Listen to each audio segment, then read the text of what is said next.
Football fans, buckle up, because today we're diving deep into the stories making waves across the NFL right now. From Aaron Rodgers facing major backlash to Tyreek Hill sparking trade rumors that could shake up the league. And don't forget the Steelers fighting to survive amidst an injury storm. This episode is loaded with drama, rumors, and some jaw-dropping headlines you won't want to miss. Stay tuned until the end because we've got breaking insights you'll only hear right here. First up, Aaron Rodgers. Yeah, we're talking about the same guy hailed as one of the most physically gifted QBs in NFL history. But is Rodgers living up to the hype? Not according to former NFL safety Ryan Clark, who didn't mince words on ESPN's Get Up. Clark threw some serious shade, saying, Aaron Rodgers we mention in the same breath as Tom Brady and Peyton Manning? He's a catfish, ouch. Clark's point?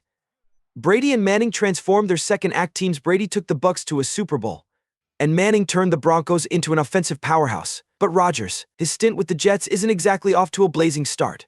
Sure, they've snagged a couple of wins, but let's face it, the Jets still look like, well, the Jets. Rodgers skipping the minicamp for a bucket list trip to Egypt didn't help his team first image either. Clark's criticism rings loud. Rodgers may have all the physical tools, but the leadership and locker room impact, that's where he's falling short. Next, let's talk about the trade rumor that's got NFL fans buzzing. Could Tyreek Hill be heading back to the Kansas City Chiefs? Hill has been dropping cryptic clues on social media, posting old footage from his Chiefs days, and fueling speculation that a trade might be in the works. An NFL insider recently revealed the Chiefs have the cap space to absorb Hill's salary, and with Mahomes needing a top-tier wide receiver after Rashee Rice's injury, Hill could be just what the Chiefs need to bolster their offense. On the Dolphins' side, this deal might help clear cap space for future moves, but will it happen? The ball is in Miami's court, and fans are eagerly waiting to see if the Cheetah makes his way back to Kansas City. Now, let's shift gears to Haason Reddick and the holdout that's causing serious tension with the New York Jets. Aaron Rodgers didn't hold back his opinions on this one, throwing some shade and calling out the entire situation. Reddick's decision to sit out has cost him a jaw-dropping $9 million in fines, over 60% of his contract. Rich Kamini dropped the bombshell that Reddick's agency has even dropped him, making the situation even more chaotic.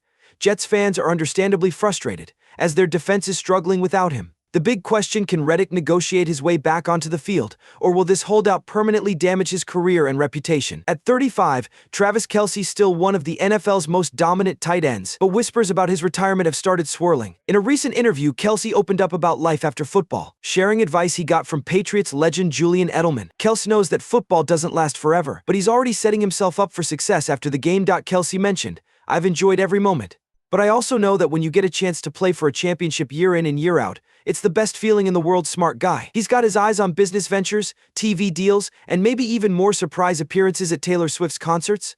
But for now, he's fully focused on leading the Chiefs to another Super Bowl. And let's talk about the Pittsburgh Steelers and their brutal injury list heading into Week 6. With 6 key players out, including tight end Michael Pruitt and running back Cordarrelle Peterson, it's not looking great. But there's a silver lining. Jaylen Warren, who was on the injury report earlier, has been cleared to play. The Steelers are desperate for a win after 2 straight losses, and they'll need Warren's explosive play to break through the Raiders' defense. All eyes are on quarterback Justin Fields, who's looking to prove himself after some shaky performances. Can the Steelers get back on track, or will the injury bug continue to derail their season? We'll find out this Sunday. We have an injury report that has Buffalo Bills fans on the edge of their seats. The Week 6 matchup against the New York Jets is looming, but the Bills are dealing with some serious setbacks.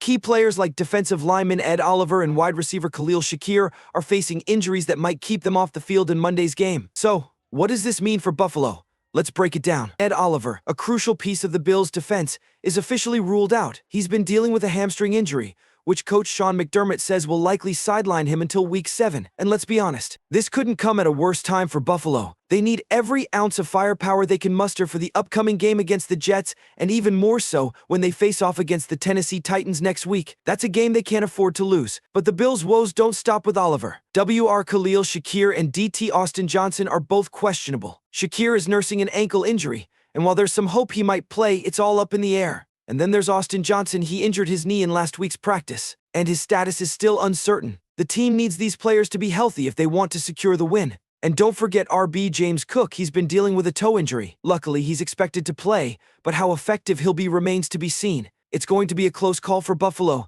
and all eyes will be on their performance in these critical practice sessions ahead of Monday's showdown.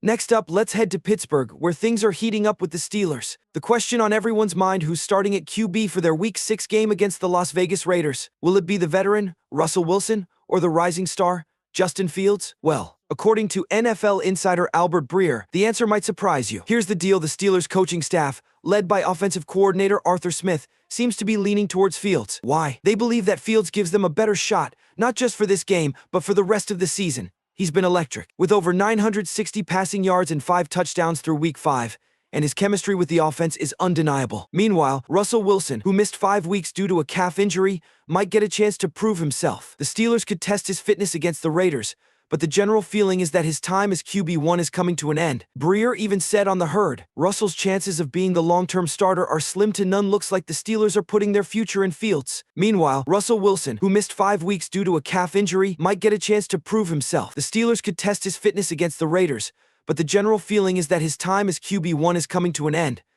Breer even said on the herd, Russell's chances of being the long-term starter are slim to none. Looks like the Steelers are putting their future in Fields. Fields has been earning trust week after week, and while the team has faced setbacks like the tough loss to the Cowboys last week, there's a lot of belief in this young QB's potential. Could Fields be the answer to the Steelers' playoff hopes?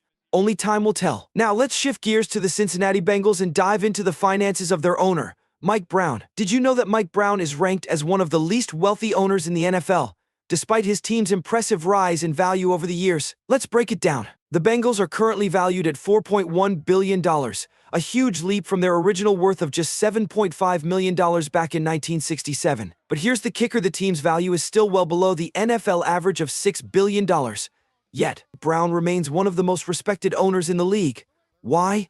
It's all about his commitment to keeping the Bengals a family-run business. His daughter, Katie Blackburn, is now running the show as executive vice president, making history as the NFL's first female chief contract negotiator.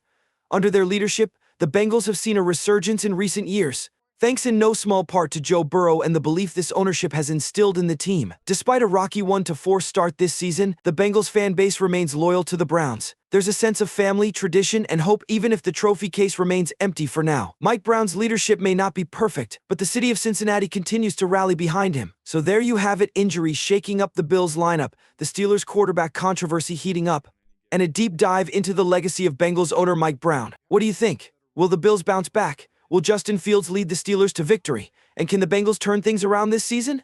Let me know in the comments below. And don't forget to hit that like button and subscribe for more in-depth sports analysis. Thanks for watching Clutch Court. Until next time. And before you go, make sure to smash that like button if you enjoyed today's breakdown. Your support helps us keep bringing you the latest sports news and analysis. Don't forget to drop a comment with your thoughts on today's stories and share this video with your fellow sports fans. And hey, if you're new here, hit that subscribe button and tap the bell icon so you never miss an update. We've got plenty more exciting content coming your way. See you in the next one.